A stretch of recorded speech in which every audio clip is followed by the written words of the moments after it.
Hi, everyone, and welcome to the next episode of Tilly. I'm your host, Marissa Zeppieri. A lot of you know me as Lupus Chick. If you have never watched Tilly before, it is a weekly episodic series brought to you by the Lupus Foundation of New England. So tonight we are going to have a conversation about intimacy and chronic illness. This is an area where we get a lot of questions, a lot of emails, a lot of private messages. I always tell people that lupus or just chronic illness in general, to me, I always liken it to like water, and I feel like it can seep into every single area of your life, and intimacy is absolutely one of those areas. So you can actually take part in this conversation with us tonight. If something jumps out at you, if you have a thought about something that I bring up, feel free to write about it in the comments and people can chit chat with one another. The other thing I want to add is if this has been something that you have struggled with, or something that an area where you've had to work through with your partner or your spouse, and you have tips or advice, it'd be great to share those with other people. So again, feel free to leave some comments down below. So this video is playing on both the Lupus Foundation of New England's Facebook page live and also on Lupus Chick's page. So you can watch Tilly on either page, and we also put it up on YouTube after. So be sure you can go in and actually check out all of our past episodes. So let's talk about intimacy, which is definitely a taboo topic still for some, but the reality is a lot of us deal with this once we're diagnosed, or if the chronic illness progresses and it starts to change really our energy level, our pain level, and just things like that. So I have a lot of notes. If you see me looking down, it's because I'm looking at my notes, and I'm happy to answer some questions later. I'll look in the comments and I'll go back after the episode and chit chat with all of you. So, you know, intimacy is such an important part of our life, and it can absolutely change once you're diagnosed with any chronic illness.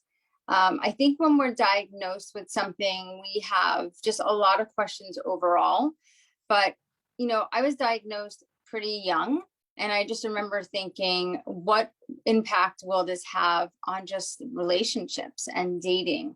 My mind didn't even go like any further than that, because I was just like finding someone to date, even for me, it was difficult. And it was like, when do you even talk to people about it? What part of the date or dating process do you bring that up? So we have a lot of concerns, right? We have a lot of questions. You wonder, how will your life change? Can I still have a relationship? Can I start dating? Will I still be able to enjoy intimacy? How will my physical symptoms and things like that I struggle with, or maybe it's even a self-confidence thing, or an anxiety issue, or depression, like how do all of these things factor into intimacy? Because they absolutely all play a role. Even our physical bodies tend to change when we are diagnosed, and especially if we're on a lot of medication. There's a lot of people in our community that talk about, you know, high dose steroids and how that can change the body. Hair loss, how that can change how we feel about ourselves. And that's just a couple. You know, if you have rashes or things on the outside of your body, you may feel less attractive. And all of these things tie into intimacy. So you're going to hear me chat also on today's episode a lot about counseling and therapists. And, you know, this is a great place. I mean, I feel like therapy is such an important part of having sort of a well-rounded support circle for anyone that has a chronic illness. And intimacy is a huge area that you could talk about in your appointments with a therapist or a counselor. So, and trust me, you're not alone. Like most people I talk to, this is an area that they want to talk about, or they have questions about, or they're frustrated, or they have some challenges. So if you feel like you're the only one, just know you're not. And I hope that you can find someone that you can talk to, whether it's a trusted friend, maybe it's your chronic illness support buddy online, or a counselor in your area. If you actually go back to one of the prior Tilly episodes, we talked about counseling and places that you can get more affordable counseling if you don't have insurance. One of those things off the top of my head that I like sharing with people is if you have a university near you and they have a psychology program, all of those students have to go through sort of like a residency where they see a certain amount of people and complete a certain amount of hours. And you can typically get those counseling appointments at the school either free or for a very affordable rate. So that's definitely something to check out.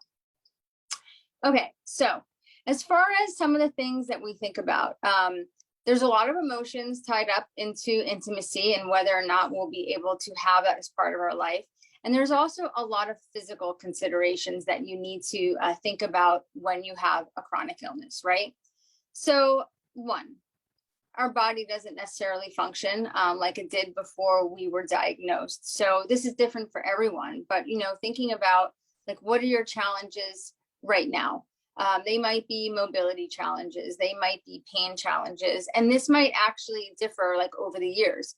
I remember, gosh, if I go back many, many years ago when I was in a really bad flare-up and I had a couple of strokes and all of this stuff, and I was in a wheelchair, and first I was in the hospital for a really long time, and then I was in a wheelchair, and I was at the point where like I wasn't able to even get myself in the shower. So intimacy was so far from my mind because like I wasn't even really functioning, let alone like being able to be intimate with someone. So my intimacy looked really different during that season of my life.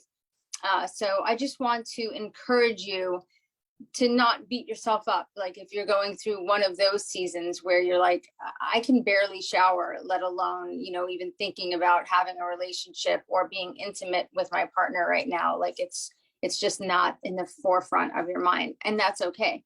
And we're going to actually talk about some other options that don't include actually the act of physical sex. So I think it's really important to remember those things and to make your own list, but we'll get to that in a little while.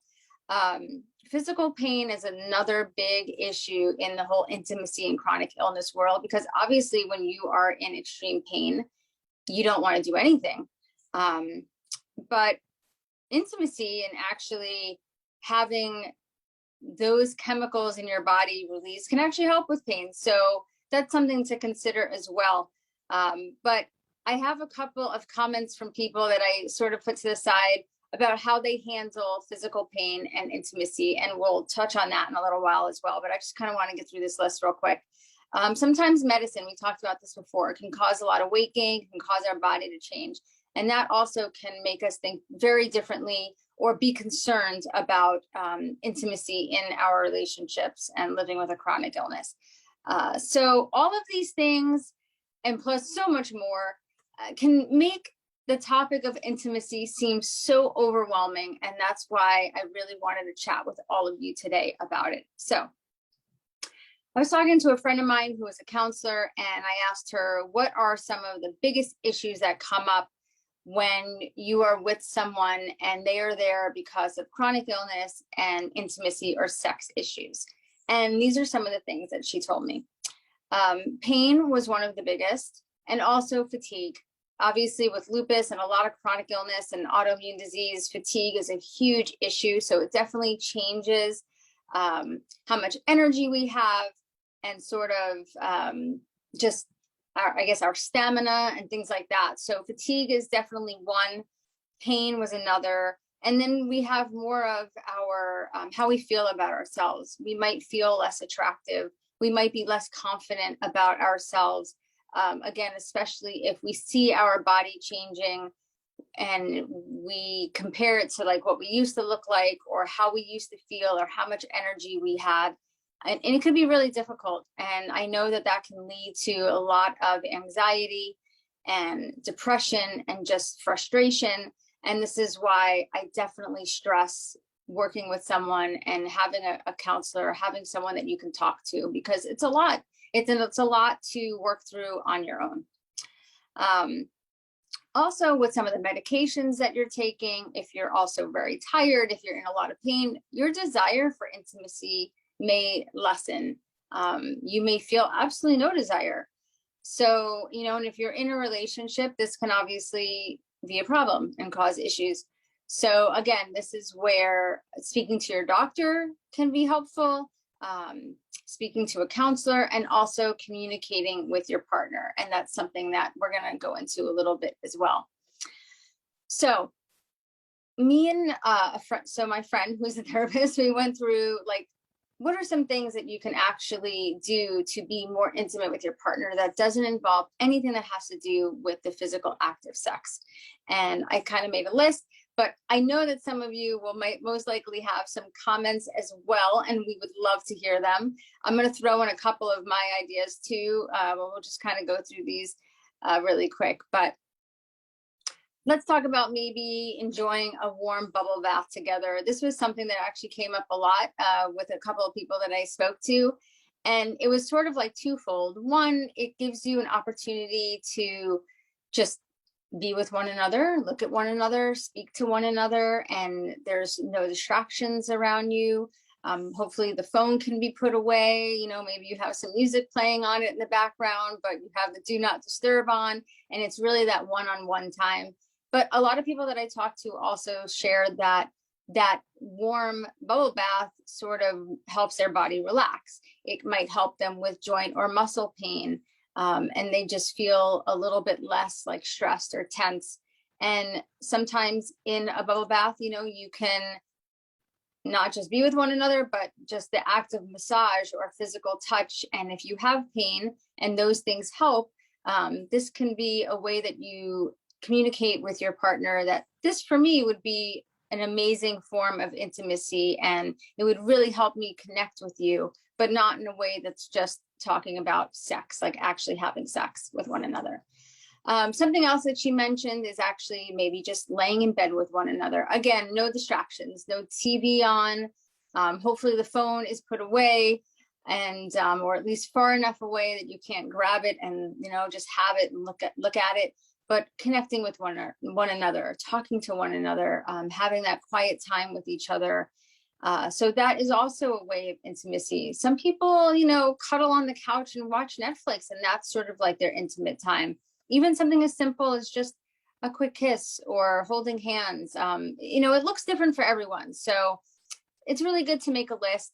I remember when I was younger, I really liked these games, and they have so many more now.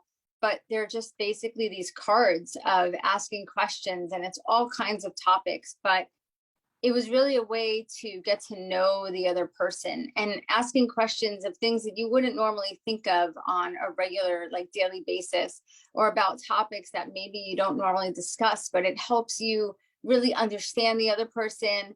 It's great when you're first getting to know somebody, but even to sort of get to like relearn your spouse or your partner. There's some really fun little like games out there like that are like these decks of cards. So I like things like that. I like communicating. I really like talking to someone, and I love getting to know people. So for me, that is, even with friends, like that's sort of an intimacy that's, you know, just between the two of you. Also, a lot of people said that they just love massage, you know, and can be outside of having the bubble bath, but just massage. One, because maybe it helps them with their muscle pain or their joint pain, but two, it also helps them connect with one another and one another's body without actually the physical act of sex. So those are just some examples, and obviously there are so many more, but we're going to keep this super PG. And we're just going to throw out a couple options, but we would love to hear from you in the comments if you have something that you want to share with everyone. You know, a lot of people in our communities love to talk to one another and sort of bounce ideas off of one another. So don't be shy. Definitely write a comment or comment on someone else's and, you know, start that conversation. But again, you know, you may not even be comfortable bringing these things up with your partner.